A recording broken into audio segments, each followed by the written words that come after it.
Welcome, everybody. We are back in the Leadership Lounge, where we just embark on a journey for better leadership. There is no arrival, there is no destination. It's just about the intentionality of getting better for the people that we serve so that we can reach that shared vision. Today, I'm super excited because we're going to be talking about the evolution of EQ. We have a long term veteran special guest today. We have Dr. Kwame Asante. I am so excited to have him here today because he actually, when I first began teaching, he was my vice principal. So I could not be more excited to have him as a guest. Not only was he my vice principal, he's a 30-year plus veteran in public schools, and he is the CEO and founder of AKAN Education LLC.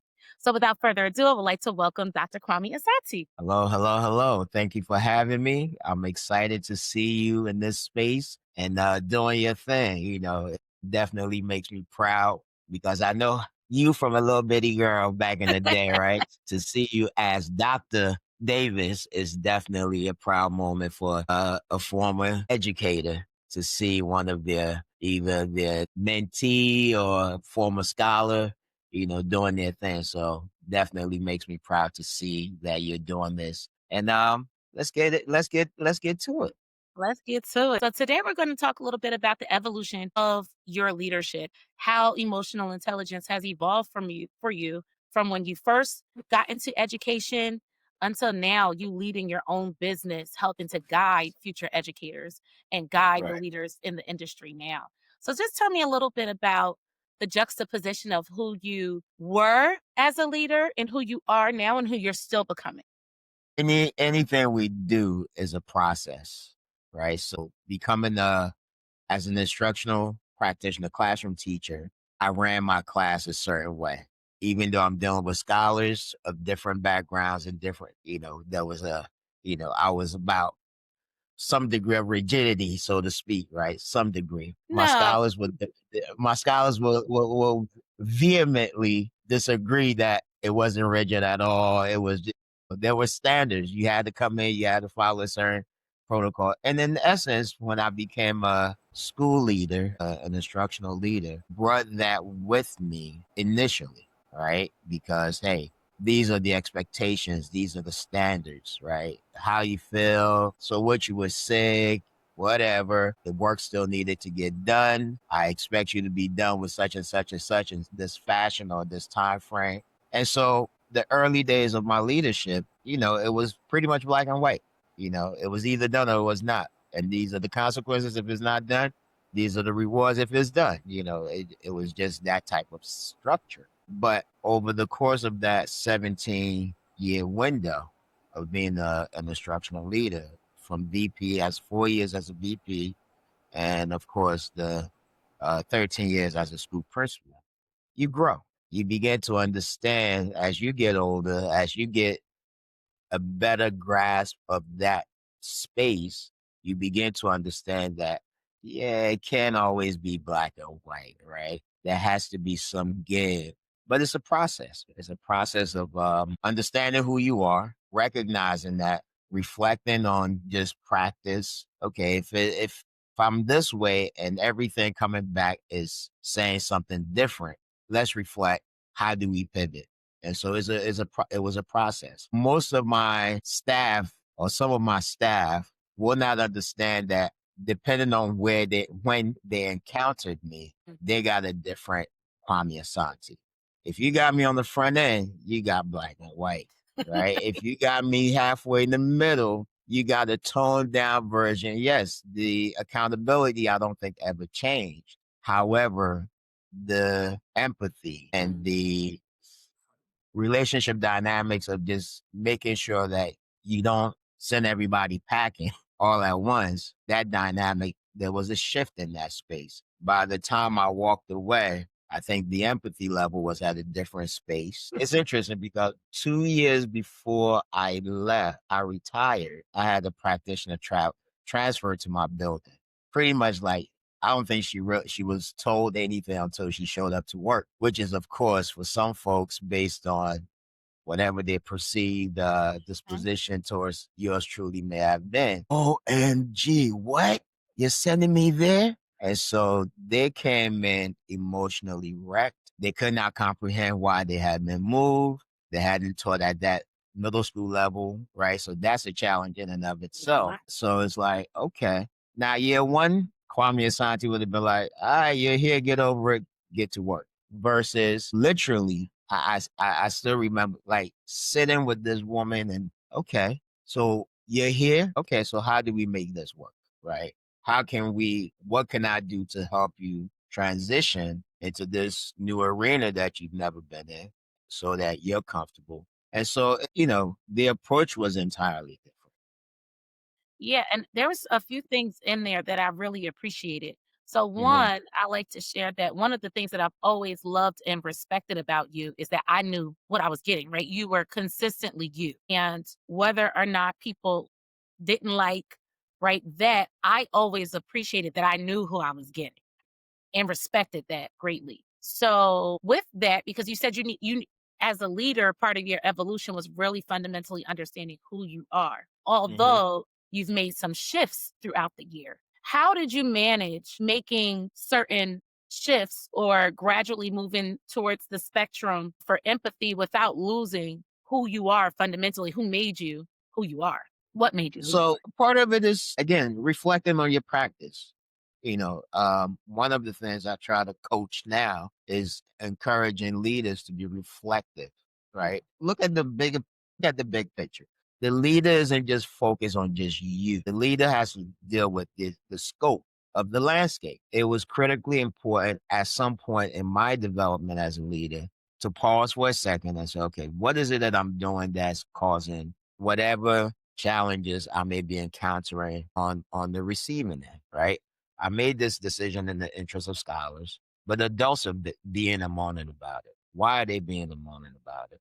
It's not about them. Again, as a leader, this is how I'm processing. Mm. Like, we're here to support scholars. We're here to do what's in the best interest of scholars. You'll be amazed how much time we spend on adult wants and needs and, making it about them. And I'm going, until this day, I don't think I've changed that disposition of you're getting paid to do a bloody job. Do the damn job and stop being and complaining. Like, nobody's here to hold your hand. And do we really have time for that? Right. So these are all things that as a leader, you have to grapple with and then come to a space where you're like, okay, I get it. Right. Again, like I said, it's maturity growing into the space. And even when you're in the space and you think you're doing it right, there's always some noise coming from different corners about he doesn't talk to us with flowery tone. I think I ticked off a board member when I made a comment because Beautiful Union was leader was constantly chirping about something that I'm allegedly doing. The sky is falling, blah blah blah, and it got to a point where I couldn't take the noise anymore. So I stepped to the mic. And yes, I'm the person they're talking about. And no, I'm not warm and fuzzy, right? We are failing, we are failing school. But within that space also, I had to kind of at some point pause and say, okay, why is the message coming off the way it's coming off? Right. And so, all right, what can I do differently?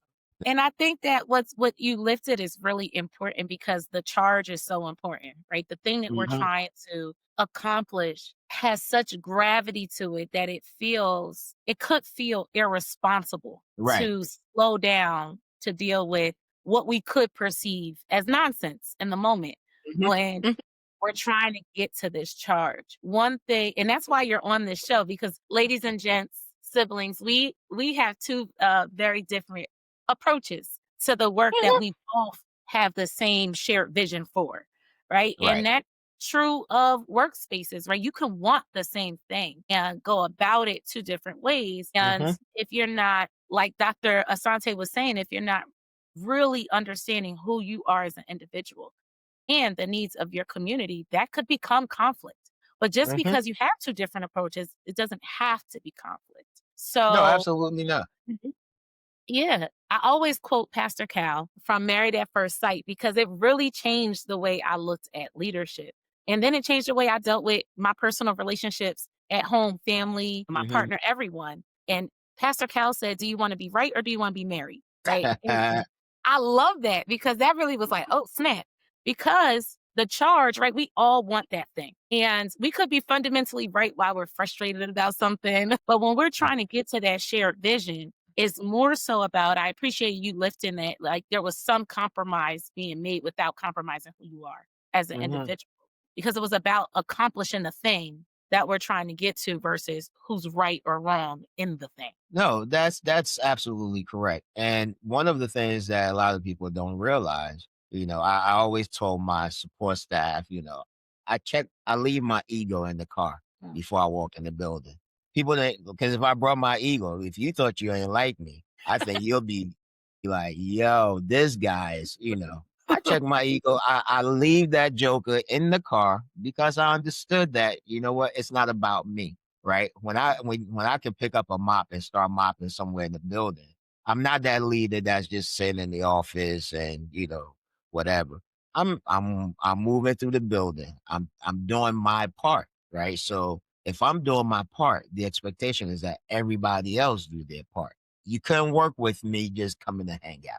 That's not happening. I don't care how many, emotional intelligence elements are at play. That wasn't happening, right? And so people that didn't want to be held accountable or didn't want their work product to be checked and rechecked felt some kind of way when you called this stuff out, right? And so that became part of the narrative. So it's, oh, he's this. No, we got work to do. I'm not a fan of, not coming to work prepared to make sure that the scholars that you are entrusted with get the best version of you as a practitioner. You got to walk these kids through the process, get them doing what they need to do for their own future, right? So in that space, I wasn't too forgiving. I wasn't too, I wasn't going to let you just hang out, right? You So when couldn't you just think hang out. about some of the folks where you had maybe a rockier start with, that you were able to actually really get on board, right? And they were able to, right, really understand your heart and what you were after. What was that process like? And I'm gonna ask you a two-part question. Right, So what right. was that process like? And for those individuals who you're like, "Oh, actually, yeah, we do kinda want the same thing, and you are kinda on Mhm. board." How would you, if anything, would you change how you approach them in the beginning of getting them on board? So the that's a great inquiry, and the process associated with that is one in which both sides have to give of whatever their assumed Yeah. perception of the other is, right? Mhm. Because you have to want to, okay, listen, you gotta meet me halfway, right? I'm built a certain way, I operate a certain way, and so do you. Okay, look at the landscape. What is it that we're trying to accomplish here? There has to be a give and take. And so I've had practitioners who came in with a certain understanding of who they think I am, right? And then we sit and have a conversation.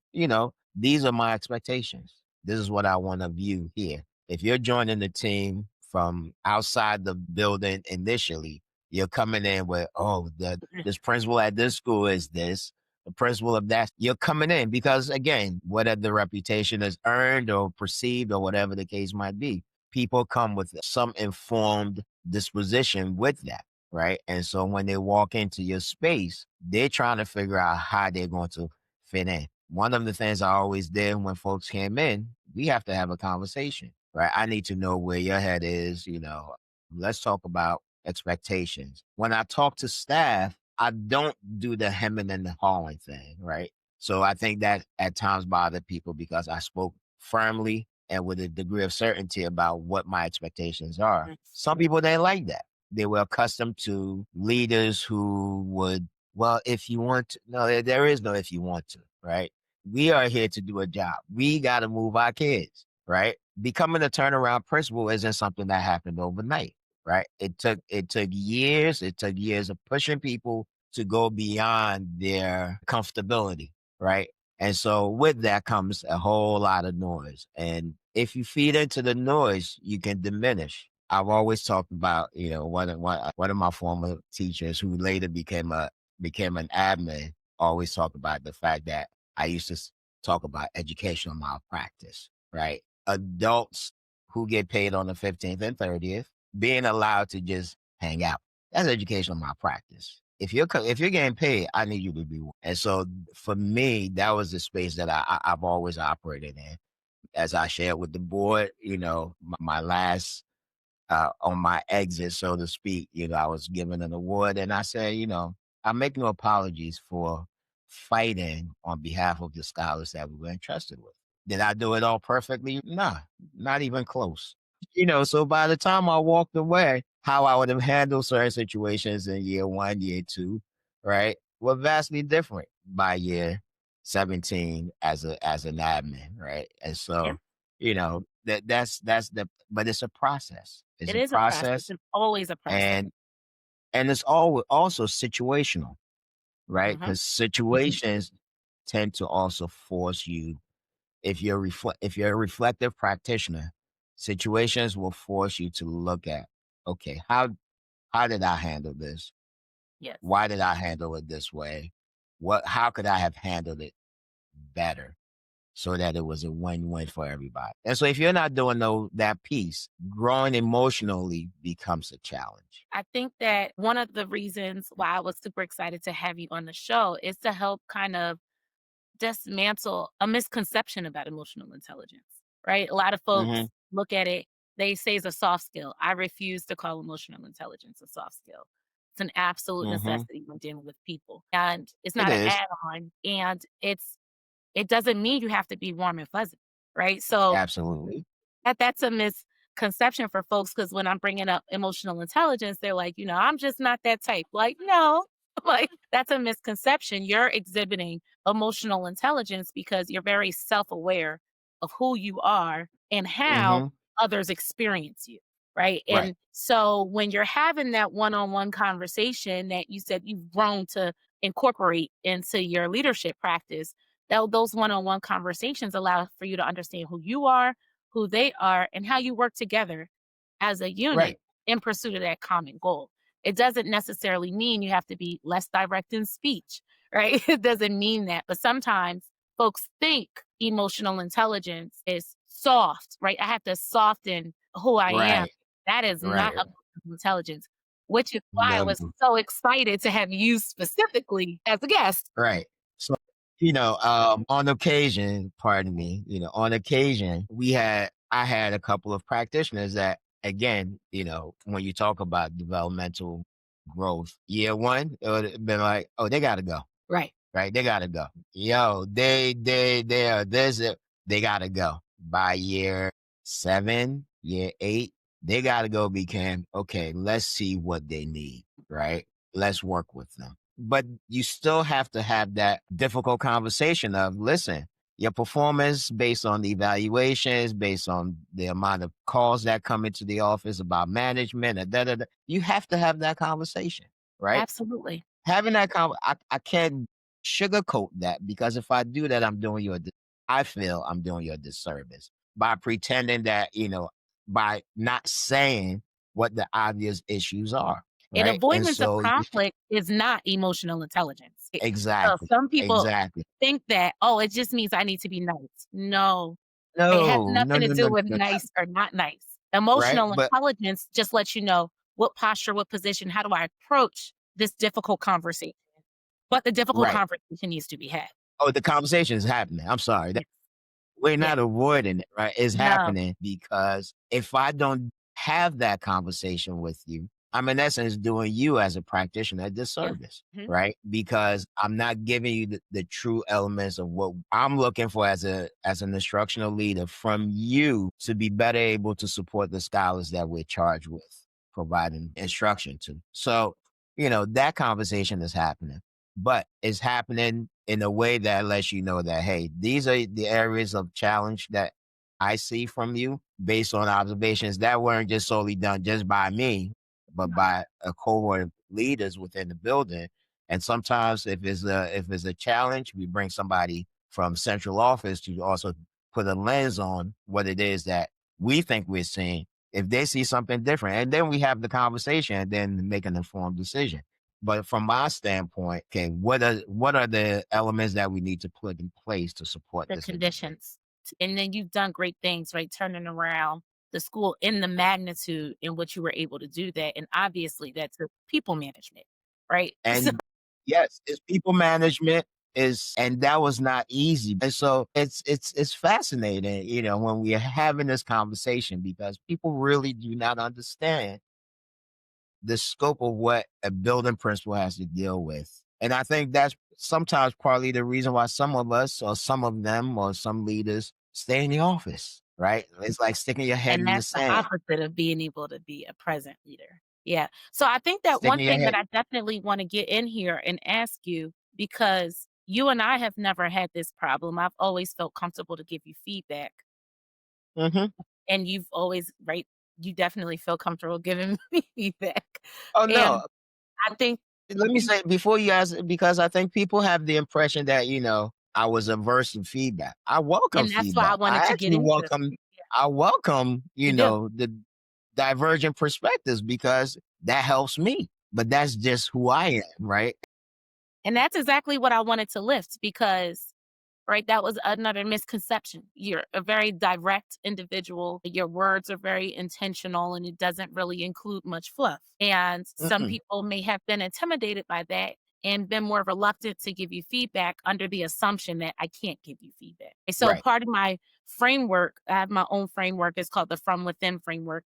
And part of that is feedback loops, feedback fluency. And that's not just from leader to the people that we support, it's reciprocal. So Mhm. what I wanted to lift is because I know that you thrive off of feedback. It's my Mhm. personal experience with you. How did you go about creating the conditions, right? Not just telling people, because some leaders say you can give me feedback, but then what people experience doesn't necessarily support the fact that you can give feedback. So with you Right. being the direct leader that you are, whereas many people assume that you did not receive feedback, how did you intentionally create the conditions? Because I know we have very direct leaders list who could benefit from hearing the practice or what did you do to create the conditions where you were able to receive feedback? So I think that depends on style, right? And what you're comfortable with. For leaders who want to get feedback, I think it's important decide how you want that feedback,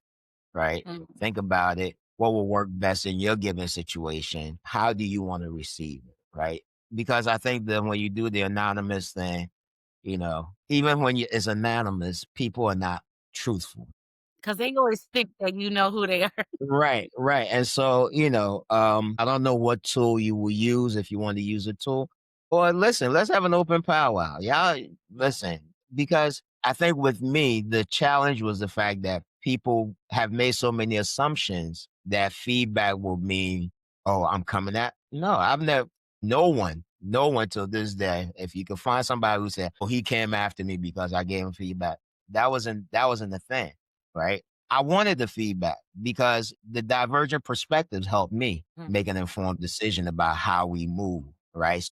And so for leaders who are looking to give feedback, look at your given situation, assess how you want that feedback, and create the space for your staff, to feel comfortable enough to say, hey, I'm going to tell you, I saw X, Y, and Z, and I think, doing it this way would have been beneficial.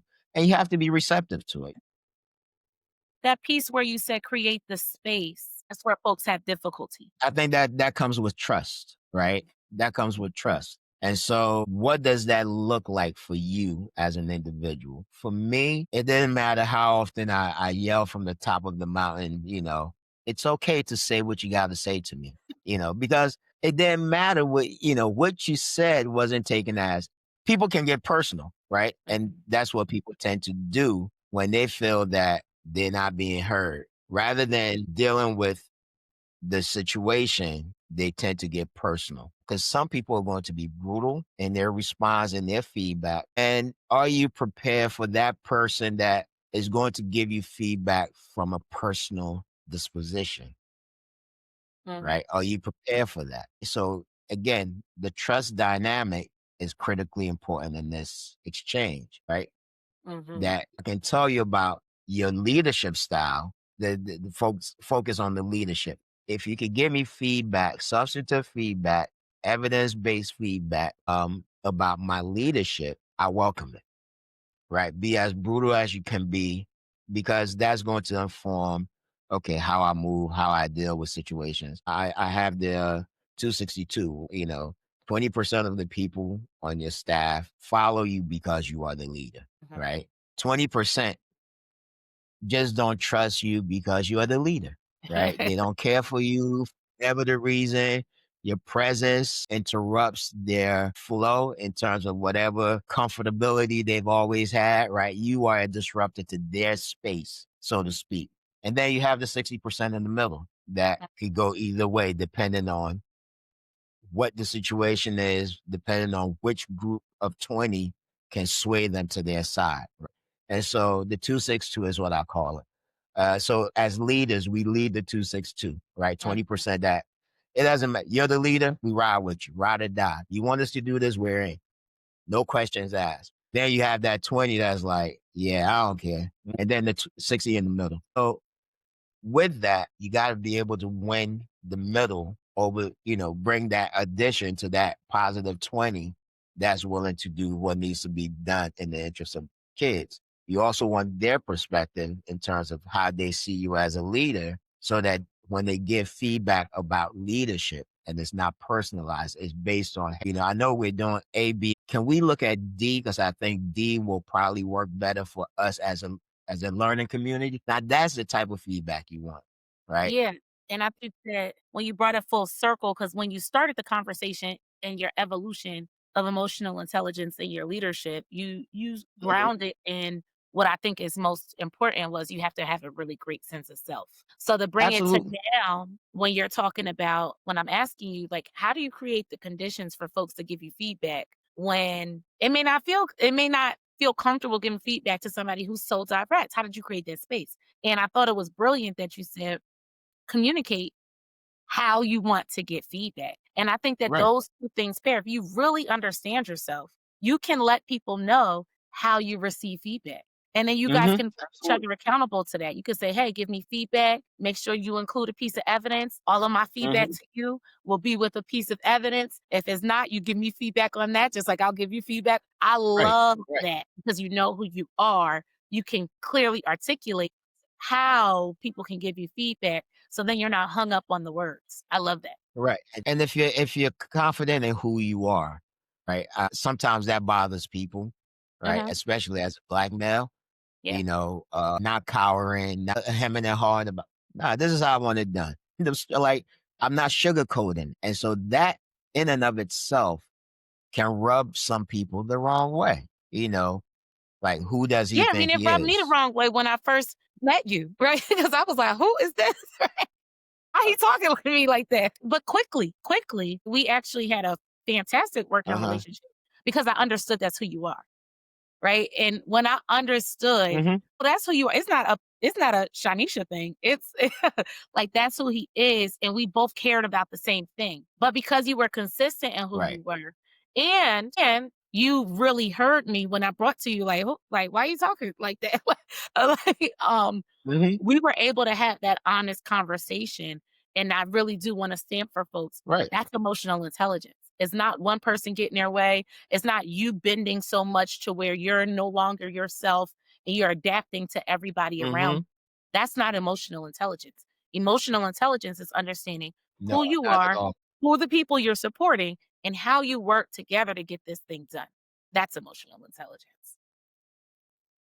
Yeah, I was saying the relationship dynamic associated with that emphasizes empathy and understanding of who you're engaging. Yeah. Because once that's in play, all parties can have a win-win situation.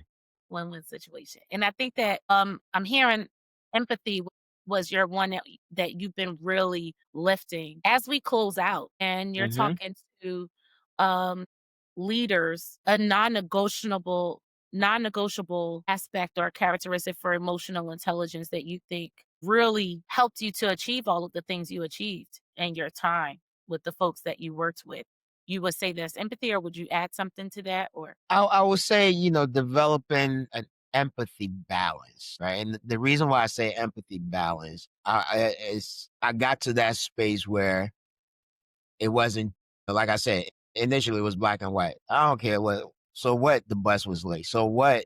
There was a whole lot of traffic, right?